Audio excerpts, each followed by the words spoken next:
오늘 우리가 함께 살펴볼 말씀은 사무엘하 24장 1절로 10절입니다. 1절부터 10절을 함께 합독하여 읽도록 하겠습니다. 여호와께서 다시 이스라엘을 향하여 진노하사 그들을 치시려고 다윗을 격동시키사 가서 이스라엘과 유다의 인구를 조사하라 하신지라. 이에 왕이 그 곁에 있는 군사령관 요압에게 이르되 너는 이스라엘 모든 지파 가운데로 다니며 이제 단에서부터 브엘세바까지 인구를 조사하여 백성의 수를 내게 보고하라 하니 요압이 왕께 아뢰되 이 백성이 얼마든지 왕의 하나님 여호와께서 100배나 더하게 하사 내주 왕의 눈으로 보게 하시기를 원하나이다. 그런데 내주 왕은 어찌하여 이런 일을 기뻐하시나이까 하되 왕의 명령이 요압과 군대 사령관들을 재촉한지라. 요압과 사령관들이 이스라엘 인구를 조사하려고 왕 앞에서 물러나 요단을 건너 갓 골짜기 가운데 성읍 아로엘 오른쪽 곧 야셀 맞은 쪽에 이르러 장막을 치고 길르앗에 이르고 담디 토시 땅에 이르고 또 다나얀에 이르러서는 시돈으로 돌아 두로 견고한 성에 이르고 히윗 사람과 가나안 사람의 모든 성읍에 이르고 유다 남쪽으로 나와 브엘세바에 이르니라. 그들 무리가 국내를 두루 돌아 9달 20날 만에 예루살렘에 이르러 요압이 백성의 수를 왕께 보고하니 곧 이스라엘에서 칼을 빼는 담대한 자가 80만 명이요 유다 사람이 50만 명이었더라. 다윗이 백성을 조사한 후에 그의 마음에 자책하고 다윗이 여호와께 아뢰되 내가 이 일을 행함으로 큰 죄를 범하였나이다. 여호와여 이제 간구하옵나니 종의 죄를 사하여 주옵소서. 내가 심히 미련하게 행하였나이다 하니라. 다음은 출애굽기 30장 11절에서 16절 말씀입니다. 함께 읽겠습니다. 여호와께서 모세에게 말씀하여 이르시되 네가 이스라엘 자손의 수효를 조사할 때에 조사받은 각 사람은 그들을 계수할 때에 자기의 생명의 속전을 여호와께 드릴지니 이는 그들을 계수할 때에 그들 중에 질병이 없게 하려 함이라. 무릇 계수 중에 드는 자마다 성소의 세겔로 반세겔을 낼지니 한 세겔은 20게라라. 그 반세겔을 여호와께 드릴지며 계수 중에 드는 모든 자 곧 20살 이상 된 자가 여호와께 드리되 너희의 생명을 대속하기 위하여 여호와께 드릴 때에 부자라고 반세겔에서 더 내지 말고 가난한 자라고 덜 내지 말지며 너는 이스라엘 자손에게서 속전을 취하여 회막 봉사에 쓰라.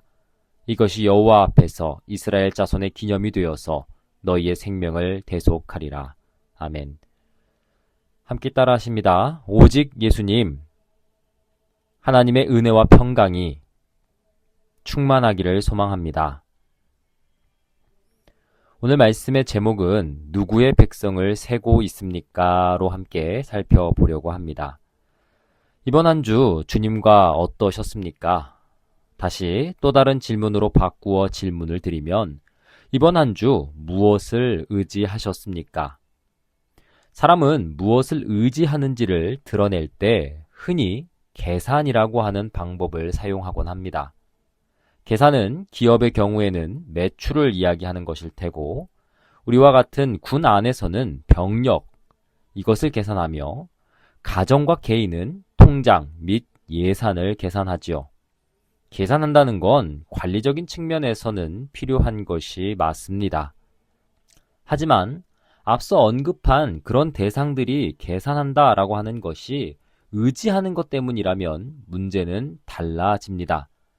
오늘 본문의 인구조사는 이스라엘에게 있어 처음 있었던 이야기나 행동이 아닙니다. 그래서 이 본문을 읽을 때 흔히 다윗의 교만을 이야기하거나 그렇게 이해하곤 하지만 완전히 틀린 이야기는 아닙니다만 성경은 이보다 더 근원적이고 근본적인 문제에 대한 이야기를 시작하지요.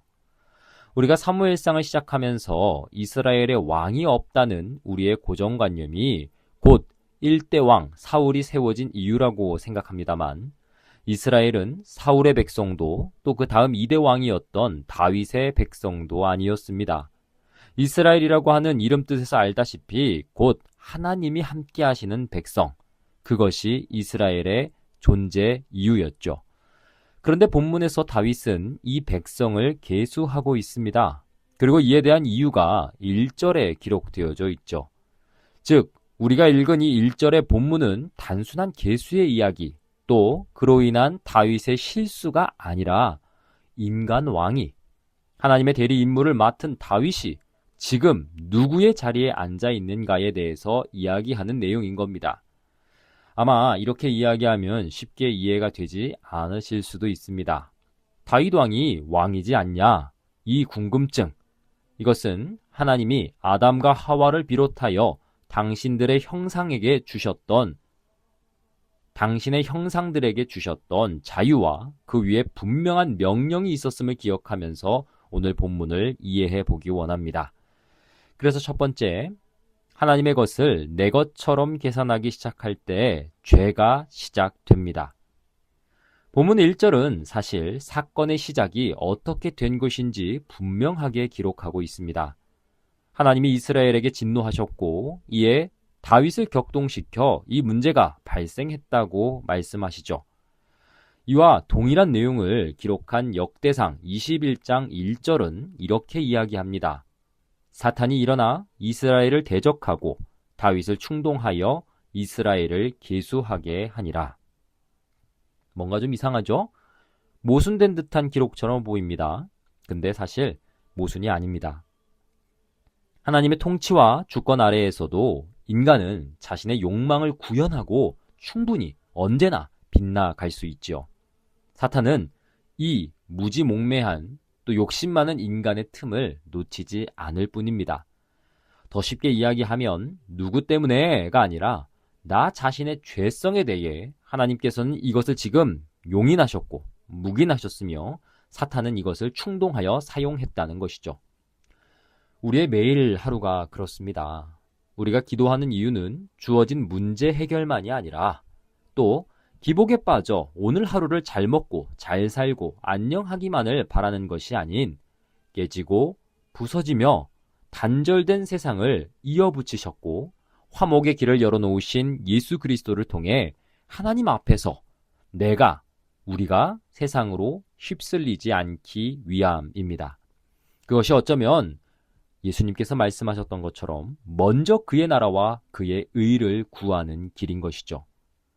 그렇다면 생각해 볼 필요가 있어요. 인구조사 자체가 죄였습니까? 아닙니다. 오히려 민수기에는요, 하나님께서 직접 인구를 계수하게 하셨습니다. 그래서 책 제목이 민수기인 거죠. 그러나 출애굽기 30장은 매우 중요한 규례를 이 숫자 계수에 덧붙입니다. 우리가 두 번째로 읽은 본문인데요. 백성을 셀 때마다 속전을 드리라고 출애굽기 30장에선 이야기하고 있습니다. 왜 그럴까요? 이유는 너무나도 분명합니다. 지금 이 계수하는 백성은 인간 왕의 소유가 아니라 진짜 왕, 하나님의 소유였기 때문이죠. 속전의 의미는 이 생명 모든 것이 다 하나님의 것입니다 라고 하는 신앙 고백이었습니다. 그런데 짧게 지나가기도 했지만 다윗의 인구조사 안에는 속전에 대한 이야기가 없습니다. 더 나아가 하나님 앞에 어떻게 해야 할지에 대한 기도도 없었습니다. 하나님께 묻지 않았다는 것이죠. 즉 인간 왕이 하나님의 백성을 자기 방식대로 계산했다라는 결론에 이릅니다. 죄라고 하는 건요, 이러쿵저러쿵 이야기하기 전에 있어서 가장 먼저 생각해야 될 부분이 있습니다. 그게 뭐냐? 하나님의 것을 내 것처럼 여기는 순간 시작된다는 것이죠. 아담과 하와가 하나님께서 말씀하셨던 선악을 알게 하는 나무의 과실을 내 것처럼 여기는 순간 죄가 시작되었습니다. 그것은 우리의 시대에는 돈일 수도 있고요, 자녀일 수도 있고요, 교회일 수도 있고 또 심지어 사역 그 자체일 수도 있습니다. 하나님께 맡겨진 것, 하나님의 것을 내 소유처럼 붙드는 순간 우리는 다윗과 같은 자리에서 죄를 행하게 될 겁니다. 사실 우리가 지식적으로는 그걸 모르는 게 아니에요. 모른다면 정말 심각한 문제겠죠. 하지만 복음을 들었고 예수 그리스도를 알므로 믿는다라고 이야기한다면 지식적으로는 알고 있어야 하고 알고 있습니다. 다윗은 어땠을까요? 다윗도 알고 있었습니다.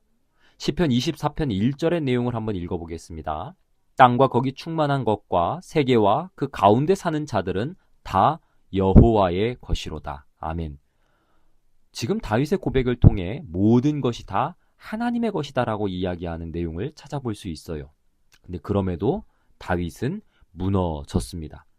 이 무너졌다라고 하는 위험은 우리 또한 다르지 않다라고 하는 것을 이야기해 주는 것이기도 하죠. 헤르만 바빙크는 이에 대해서 이렇게 분명하게 얘기했습니다. 모든 피조물은 하나님께 속하며 인간은 그것의 주인이 아니라 청직이다. 청직이다. 성경 말씀에 있는 내용이죠. 사실 이 사실을 인정하고 믿어야 그때부터 우리가 죄와 싸울 수 있고 죄를 이길 수 있고 죄를 분별해낼 수 있다는 사실. 이걸 정말 우리가 정말 우리의 신앙 가운데 적용할 수 있는 한빛교회 되기를 간절히 원합니다. 둘째, 하나님 없는 숫자는 사람을 강하게 만드는 것이 아니라 불안하게 만듭니다. 요압은 왕의 명령, 다윗의 명령을 이해하지를 못했습니다. 그래서 묻잖아요. 어찌하여 왕은 이 일을 기뻐하시나이까? 이해하지 못하는 요압에게 있어서 다윗의 명령은 바뀌거나 수정되지 않았습니다. 그렇기 때문에 요압은 부하들을 이끌고 9달, 20날이나 되는 긴 시간 동안 온 나라를 돌며 백성의 숫자, 군사의 숫자를 계수합니다. 그리고 결과가 나오죠. 80만, 50만, 어마어마한 숫자가 기록되어집니다. 다윗 왕은 본인이 충분히 원했을 만한 그 숫자를 얻었습니다. 그런데 이상한 건 그 다음이죠. 그렇게 어마어마한 숫자를 얻었고 결과를 얻었을 때 이제 다윗은 안녕했는가? 평안을 얻었는가? 아닙니다. 곧바로 우리가 읽었던 마지막 본문 10절에는요. 다윗의 마음이 자책하는 걸로 결론이 나와요. 왜 그럴까요? 숫자는 믿음의 빈자리를 채워주지 못하기 때문입니다. 다윗이 어린 시절 하나님 앞에 온전히 섬으로써 결국 블레셋의 골리앗을 이겼던 것은요. 숫자의 수치상의 것이 아니었습니다. 또한 기드온과 같은 용사가 300명을 이끌고 수많은 대군을 승리하게 한 것도 사실 숫자의 의미는 아니었죠. 모세가 이스라엘 백성들을 이끌고 홍해바다 가운데 하나님의 뜻을 따라 갈랐던 것도 사실 숫자적 의미는 아니었습니다. 하나님 나라의 역사는요, 언제나 숫자의 논리보다 하나님의 뜻과 신실하심으로 움직여 왔다는 사실을 우리는 알아야 합니다. 우리도 그래요. 많이 가지면 안심하고 만족할 줄 압니다. 많이 모이면 든든하고 걱정이 없을 줄 알죠. 얼마 전까지만 해도 우리 가운데 가장 인기 있었던 단어가 바로 파이어족이었습니다. 3억을 모으면, 5억을 모으면, 10억을 모으면 은퇴하여 편하게 먹고 마시며 쉼을 누리겠다. 하지만 결론적으로 그 결과, 지금의 파이어족들을 조사한 기자들에 의하면 그들은 일하고 있다라고 하는 결론을 내립니다. 숫자가 늘어난다고 하면 안녕이 오는 게 아니라 새로운 불안도 함께 늘어나더라. 하나님 없이 계산한 숫자는 우리에게 평안을 주지 못한다는 사실. 그렇기 때문에 죄 죽이기의 존 오웬, 이 말을 다시 한번 빌려 이야기하고 싶어요. 불신앙이라고 하는 건 하나님의 약속보다 눈에 보이는 것을 더 신뢰하게 만든다. 신앙이 없다 함에 대한 이야기를 할 때 하나님 없음에 대한 이야기보다 하나님의 약속보다 지금 내 눈앞에 보이는 그것을 더 신뢰할 때 불신앙이라고 이야기합니다. 오늘 저와 여러분들은 신앙을 가졌는지 불신앙을 가졌는지 점검해야 할 필요가 있다는 사실.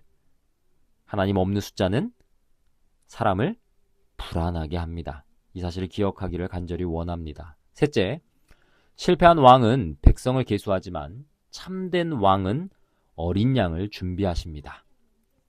본문에서 가장 중요한 장면은요, 이러한 인구조사가 끝난 다음입니다. 다윗은 선지자가 오기 전에 먼저 고백하죠. 뭐라고 고백합니까? 10절에 내가 큰 죄를 범하였나이다. 성령께서 역사하시는 사람은 죄를 지적받기 전에 죄를 인정하고 죄로 인해 아파합니다. 그러나 사무엘 하는요, 여기서 마무리 짓지 않아요. 그렇게 후회함으로 마무리 짓지 않는다는 겁니다. 이 사건은 아라우나의 타작마당으로 이어지고 역대하는 그곳이 어디냐? 바로 모리아산이었다고 이야기합니다. 모리아산. 이 모리아산 하면 떠오르는 가장 첫 장면이 바로 아브라함이 이삭을 바치려고 했던 산이죠. 뿐만 아니라 후에 솔로몬의 성전이 세워질 산.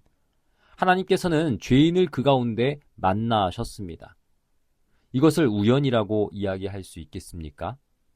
사실 사무엘 상하의 마지막 왕의 실패는요, 인간의 실패, 곧 그렇게 마무리되는 것이 아니라 속죄의 자리, 회개의 자리, 회복의 자리를 예견하고 약속하는 것으로 마무리가 됩니다.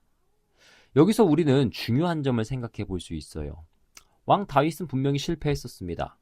백성의 수를 계산했어요. 하지만 하나님은 그렇게 계수하고 후회하는 다윗 앞에, 그런 나약한 인간들의 죄 앞에 그냥 가만히 혹은 심판으로 다가서는 게 아니라 어린 양을 준비하고 계셨습니다. 다윗은 자기 힘을 확인하려고 했지만 하나님은 은혜의 때를 준비하고 계셨다는 거죠. 그 후 때가 찼습니다. 그리고 예수님이 오세요. 예수님은요, 다윗처럼 자기 백성을 계산하고 계수하러 오신 분이 아닙니다. 모 이단처럼 14만 4천 명을 계산하는 그런 분이 아닙니다. 오히려 모든 인류를 위해, 자기 백성들 그들을 위해 생명을 내어주시러 오신 왕입니다. 십자가는 하나님께서 이 백성이 내 것이다 라고 선언하신 아주 중요한 사건이라는 것이죠. 우리는 숫자로 구원받지 않습니다. 오직 예수 그리스도 어린 양의 피로 구원을 받아요. 그게 바로 모리아에서 아브라함을 품으신 하나님의 사랑이고, 이후 다윗의 회개를 통해 속죄의 자리를 마련하시며 예수 그리스도를 예표하신, 그리고 그것을 통해 화해를 이루신 하나님의 긍휼하심이라는 것을 기억해야 합니다. 결론입니다.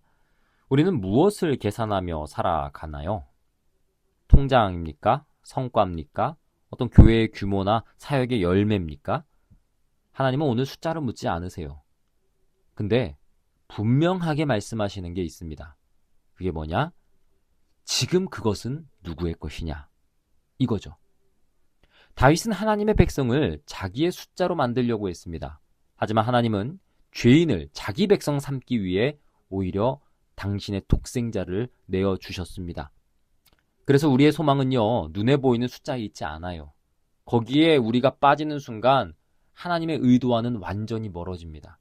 우리가 기대해야 될 건 숫자가 아니라 우리를 위해 죽으시고 다시 살아나신 참 왕, 독생자 예수 그리스도이십니다. 그분 안에서 우리는 더 이상 계산된 존재가 아니라 값주고 사신 하나님의 백성이 되었습니다. 이 사실을 믿고 의지하며 또 우리 삶에 임재하시는 성령 하나님의 말씀에 귀 기울여 살아갈 수 있는 우리 모두가 될 수 있기를 간절히 축복합니다. 적용 질문 드립니다. 첫 번째, 나는 하나님께 맡겨진 사람과 물질, 직분, 사역을 하나님의 것으로 여기며 섬기고 있습니까? 아니면 내 소유처럼 붙들고 있습니까? 내 소유. 여기서 아마 가장 어려운 부분이 될 것 같아요. 꼭 한번 적용해 보시고. 두 번째, 내 삶의 안전은 무엇이 결정하나요? 통장, 성과, 숫자입니까? 아니면 하나님의 임재하심과 약속입니까? 지금 눈에 보이지 않아도 이 부분을 한번 생각해 보시길 바라고요. 마지막 세 번째, 예수 그리스도께서 값을 치르고 사신 하나님의 백성이라는 그 정체성이 오늘 나의 선택과 삶을 실제로 바꿔나가고 있습니까? 나의 삶 가운데 정말 나를 바꿔나가는 그런 가치가 되어지고 있습니까? 우리 삶의 어떤 모습들인지를 하나하나씩 살펴보며 적용해 볼 수 있었으면 좋겠습니다. 우리 함께 기도하겠습니다. 사랑의 주님, 감사합니다. 우리가 정말로 누구의 백성을 세고 있는지를 보기 원합니다. 그리고 숫자에 매몰되지 않기를 원합니다. 주께서 우리에게 말씀하신 그 말씀 따라 하나님의 것을 하나님의 것으로 여기며 청지기의 삶을 살아가기를 원합니다. 하나님 없는 숫자가 우리를 강력하게 만드는 것이 아니라 오히려 매번 불안하게 만듦을 알므로 정말 인간의 실패 가운데에서 더 이상 방황하지 아니하며 떠내려가지 아니하며 우리를 위해 예수 그리스도를 준비하셨던 하나님의 긍휼 가운데 온전히 나아갈 수 있기를 간절히 원합니다. 우리를 사랑하시는 주님 앞에 정말 모든 것이 주님의 것입니다 고백하는 우리의 이 고백을 받아 주시옵소서. 우리의 결단을 받아 주시옵소서. 이번 한 주간 우리의 삶 가운데 죄를 이기며 하나님의 뜻 가운데 감사와 감격과 영광이 넘쳐나는 우리 모두가 될 수 있기를 간절히 원하오며 사랑이 많으신 예수님의 이름으로 감사하며 기도했습니다. 아멘.